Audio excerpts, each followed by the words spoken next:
Dan yang luar biasa di Kerta ini, lokasinya tidak remote seperti Palu atau seperti Gorontalo.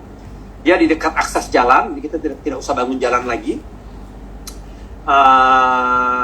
Rencananya memang kita harus bangun pabrik tentunya. Nah, untuk sumber pendandaannya mesti kita telah lebih jauh ya. Namun metode penambangannya juga akan sangat efisien dan murah karena tidak perlu penambangan bawah tanah. Ini semuanya adalah surface mining atau open pit mining, Pak Andreas. Jadi Kerta akan menjadi added value atau nilai tambah yang luar biasa buat perusahaan ke depannya. Nah, targetnya kita akan mulai mengembangkan Kerta nanti di tahun 2024 rencananya. Nanti kita lihatlah setelah ada finalisasi mengenai sumber pendanaannya, kita lihat proses pengembangannya Kerta. Ya, demikian. Baik, Pak Reno, terima kasih banyak atas seluruh jawaban-jawabannya. Cuman karena mengingat waktunya udah lewat juga, jadi mungkin kita akan jawab pertanyaan-pertanyaan di lain waktu ya. Boleh. Beberapa kalau betul, Pak Andes mungkin 5 menit kita jawab cepat saja ya, ini biar mereka jawab okay. 5 menit aja. Baik. Saya coba. Jadi pertanyaannya saya jawab singkat aja semuanya. Di sini ada pertanyaan dari Daria. Oke, ini cepat aja ya.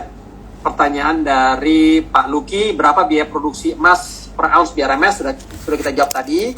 Rata-ratanya historically cash cost kami itu sekitar 1.000 sampai 1.100 dolar per ounce. Adapun rata-rata harga jual kami untuk 2 tahun terakhir itu di angka 1.800 dolar per ounce. Jadi marginnya masih cukup besar. Oke, kemudian dari ini, apakah pada pertengahan tahun 2023 BRMS akan melakukan right issue lagi? Nah, ini kita masih kita diskusikan dengan tim direksi dan para pemegang saham and port shareholders kami, karena tadi saya sudah sampaikan untuk mengembangkan dari 2022 sampai 2024 itu mengembangkan prospek emas yang ada di Palu dan Gorontalo, sudah ada sumber pendanaannya dari dana right issue yang di tahun lalu. Namun untuk pengembangan prospek tembaga yang ada di Gorontalo dan juga prospek emas yang ada di Kerta, jadi pertanyaan Pak Andreas, itu masih kita diskusikan sumber pendanaannya. Pilihannya cuma antara project financing atau loan financing maupun equity financing. Masih kami diskusikan. Mana yang terbaik bagi para pemegang saham termasuk Bapak dan Ibu sekalian. Baik, bagaimana Pak Henry, konflik dengan penambang ilegal? Aduh, ini pertanyaan yang luar biasa nih. Jadi ini yang saya mau, ini penting nih, ini mesti tahu. Jadi berita terakhir itu banyak gembar-gembor, bentrok dengan penambang liar. Nanti Pak Andreas juga bisa bantu jawab. Jadi untuk industri tambang, terutama di negara yang berkembang, seperti di Indonesia, di Sulawesi ya, di Papua, kemudian di Chili, negara-negara di Amerika Selatan, itu hampir seluruh lokasi tambangnya ada penambang liar. Karena para penambang liar ini dapat emas, itu adalah mineral yang paling mudah diproses. Mereka bisa proses dengan cara yang sangat tradisional, diayak, kemudian dengan merkuri, walaupun itu sangat berbahaya untuk kesehatan mereka ya, tapi mereka lakukan dengan cepat, walaupun recovery rate-nya sangat rendah. Namun itu yang terjadi di negara-negara dunia ketiga, bahwa berbenturan dengan para penambang liar itu sangat normal dan pasti ada. Namun tinggal penanganannya bagaimana. Nah, selama ini dapat kami tangani dengan baik. Kami ada pihak keamanan, polisi, tentara yang membantu kami untuk mengamankan lokasi kami. Produksi kami saat ini jalan terus, tidak ada terhambat, tidak ada keterlambatan, tetap berjalan. Baik pabrik yang lama yang 500 ton per hari maupun pabrik yang baru yang saat ini kapasitasnya masih 200 ton per hari. Belum full yang nantinya akan menjadi 4.000 ton per hari. Jadi sekali lagi bentrokan dengan penambang liar itu adalah hal yang wajar, apalagi di negara dunia ketiga. Namun selama dapat ditangani dengan baik, yang kami lakukan saat ini tidak ada masalah. Demikian kira-kira ya Pak Andreas ya? Ya betul Pak Reno. Oh iya. Just untuk kontennya mungkin Pak Reno, sorry, ini ada pertanyaan di YouTube ya.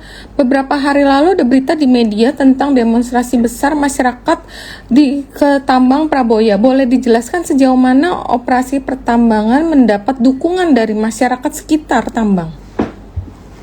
Betul. Jadi Bu Rita, memang ini kan agak sensitif ya, karena ya penambang liar itu kan mereka tuh sudah menambang mungkin bertahun-tahun sebelum kita masuk ya.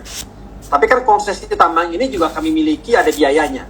Kami mendapatkan konsesi tambang dari pemerintah, mendapatkan izin produksi, itu ada proses aplikasi, registrasi, biaya-biaya terkait. Nah, tentunya kita akan coba dengan adanya pabrik kami yang baru, kami selalu mencoba untuk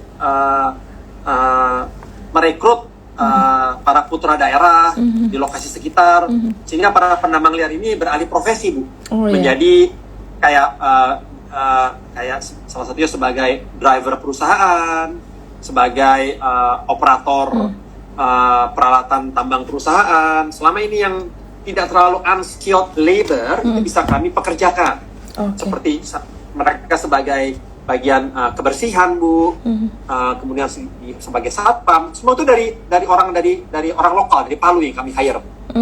Nah, sehingga apabila pabrik kami itu terancam, mesti tutup, artinya mereka akan kehilangan pekerjaan. Nah, ini juga akhirnya mereka sendiri, Bu, yang akan fight atau mempertahankan keberlangsungan pabrik kami dari para penambang liar lainnya. Nah, jadi tapi kalau skilled labor ya harus orang yang mumpuni ya. Kalau geologis, metalurgis itu memang orang yang mumpuni di bidangnya masing-masing dan punya pengalaman.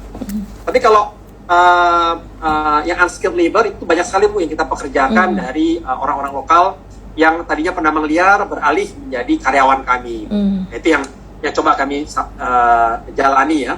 Tentunya tetap ada penambang liar yang ada mungkin mengambil keuntungan, tetap berdemonstrasi. Nah, itu ya kita harus lapor ke aparat, Bu. Jadi kemarin itu ya ditangani dengan baiklah oleh pihak kepolisian, pihak tentara ya. Karena ya kami sampaikan bahwa kami harus mengelola tambang kami dengan baik. Karena ada royalti yang mesti kami bayarkan juga, merupakan bagian pemerintah, Bu. Jadi jangan sampai kita ada keterlambatan dalam produksi. Ya, seperti itu, Bu. Harapannya ya ke depannya akan lebih baiklah hubungannya dengan para penambang liar ya. Jadi memang ini sedang kami komunikasikan sehingga bisa tercapai win-win solution. Namun sampai saat ini alhamdulillah kedua pabrik kami tetap berjalan, tidak ada masalah dan produksi berjalan terus. Itu yang paling penting, Bu, dan ditangani dengan baik oleh pihak keamanan ya. Oke, kemudian ini ada pertanyaan juga ya, Pak. Kapan kira-kira estimasi penyelesaian faktor dana untuk proyek Dairy Prima? Apakah akan ada kemungkinan partner akan mundur atau Antam menjadi pembeli kembali saham di Dairy Prima? Itu bagus juga pertanyaannya ya. Memang Dairy Prima Mineral ini kami agak pasif, Bu ya, karena kami kepemilikan hanya 49%. Jadi yang 51% itu NFC China. Mereka yang bertindak tidak hanya sebagai majority shareholders, tapi juga mereka bertindak sebagai project operator dan EPC contractor. Jadi kami lebih pasif. Nah, saat ini kami lagi berdiskusi dengan NFC China untuk mendapatkan pendanaan. Tentunya pendanaan itu ya berasal dari bank-bank di China, Bu ya. Karena bank-bank dari China ini menganggap PT dari Prima Mineral ini adalah perusahaan yang operatornya adalah perusahaan China. Jadi dianggap bisa Chinese company. Jadi harapannya tidak ada lagi country risk premium, sehingga funding cost-nya akan murah. Jadi anggapannya ya dari Bank China memberikan pinjaman kepada perusahaan Cina ya, karena operatornya adalah NFC China di Dairy Prima ini ya, 51% ownership-nya NFC China, dan dana dari bank itu kan dipakai untuk pembayaran vendor untuk bangun pabrik. Nah, vendornya itu juga semuanya ya si EPC kontraktornya NFC China. Nah, jadi harapannya kita bisa mendapat pendanaan murah, funding cost yang murah. Nah, kalau untuk ke depannya, itu sedang finalisasi untuk pendanaan. Nah, kalau untuk masuknya Antam kembali, tentunya kalau saya rasa, Bu ya, makin banyak pemegang saham juga makin baik ya, karena ada diversifikasi dalam pemegang sahaman. Ini bisa menjalankan perusahaan dengan lebih transparan dan lebih objektif ya.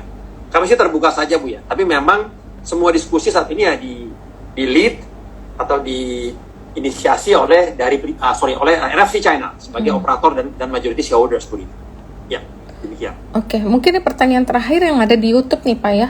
Untuk second plan butuh berapa lama lagi, Pak, untuk mencapai nilai produksi maksimum?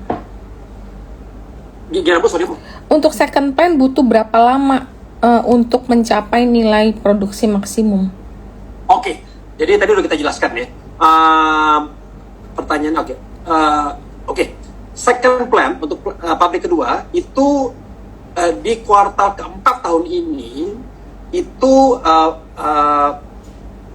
produksinya hanya akan di kisaran 200 sampai 500 ton biji per hari saja.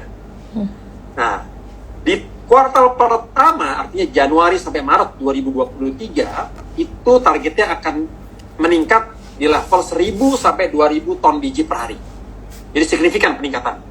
Baru mulai bulan April 2023, itu akan naik ke full capacity, yaitu 4.000 ton biji per hari. Jadi jawabannya diharapkan di bulan April sudah full capacity di 4.000 ton biji per hari, April 2023. Ya. Oke, mungkin yang di YouTube udah selesai pertanyaannya. Yang di sini ada lagi Pak, kalau nggak ada kita masuk ke technical review untuk termasuk sama BRMS. Mungkin saya akan jawab 3 pertanyaan terakhir aja ya sebelum ini ya. Masukin. Jadi Pak Agus dengan masuk ke Pak Agus Projo sebagai Dirut BRMS, yang mana Pak Agus masih menjabat sebagai Aman Mineral. Nah, tadi sudah kita sampaikan ya. Aman Mineral sedang membangun pabrik smelter tembaga.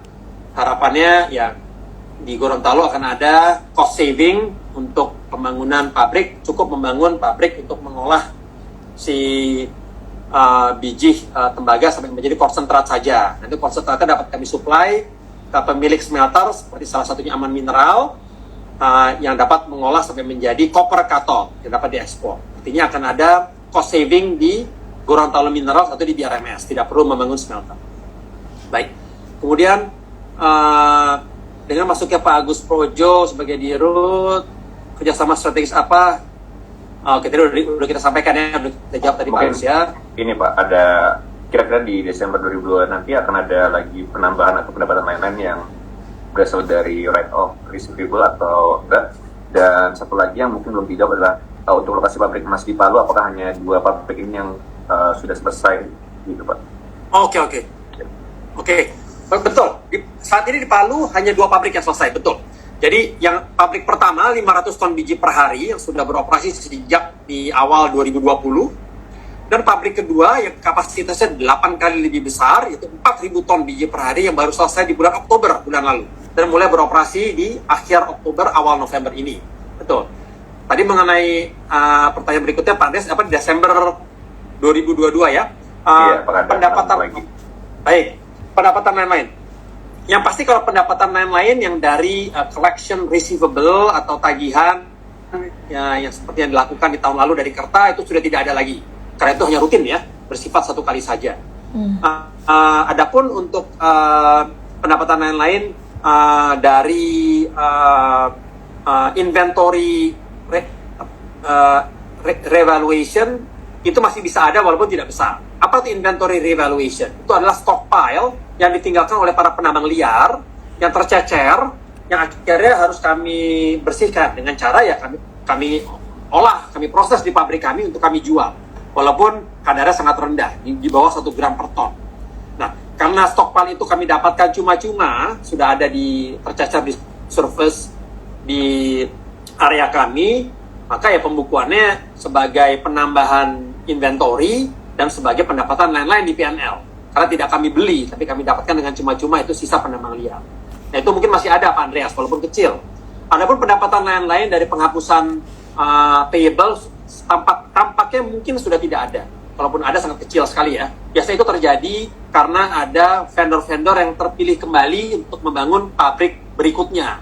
Jadi ada pengurangan biaya, atau ada diskon karena mereka terpilih lagi gitu loh Pak Andreas.